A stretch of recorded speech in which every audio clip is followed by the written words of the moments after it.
Baik, selamat malam. Saya perkenalkan diri saya.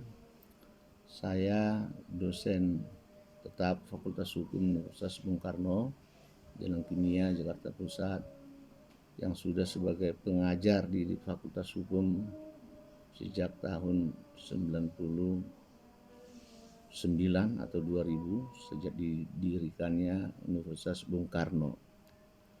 Saya merasa terpanggil untuk memberikan pembelajaran atau pencerahan materi hukum atas semua beberapa masalah hukum yang lagi aktual di masyarakat untuk dapat disimak, didengar oleh para pemirsa, ya. Selain juga kepada mahasiswa saya yang juga sekarang ini sejak tahun 2020 selalu pertemuan dalam bentuk online, ya.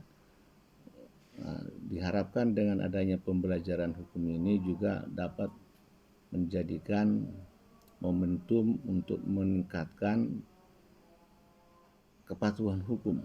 Ya. Nah, kepatuhan hukum itu tentu adalah muncul dari kesadaran hukum. Jadi seseorang yang sudah memiliki kesadaran hukum, yakinlah bahwa dia akan mematuhi atau mentaati semua ketentuan-ketentuan yang berlaku di negara ini.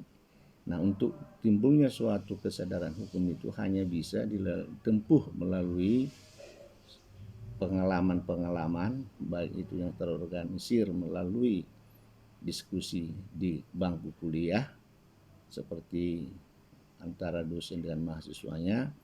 Juga bisa kesadaran hukum itu timbul setelah melalui pengetahuan hukum yang diberikan oleh para ahli hukum yang memberikan kesempatan pembelajaran hukum melalui media online seperti yang sekarang ini. Jadi sebagai pengantar saya kira itu kami cukupkan.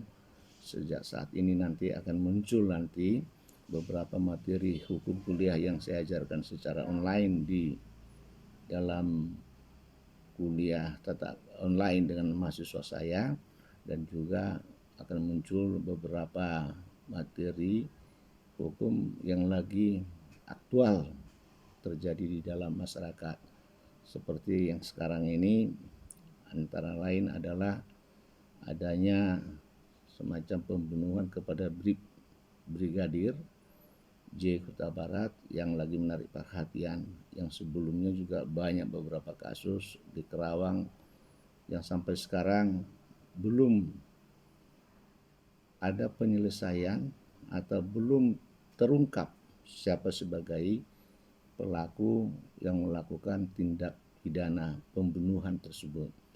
Memang terdapat beberapa kasus pembunuhan yang selama ini juga masih dianggap masih dalam ranah abu-abu, pelaku pembunuhnya belum terungkap.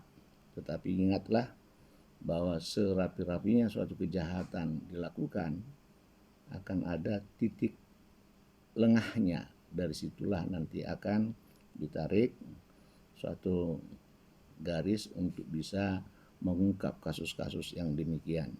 Semoga pembelajaran yang akan nanti diberikan ini akan menjadi berguna bagi masyarakat. Terima kasih.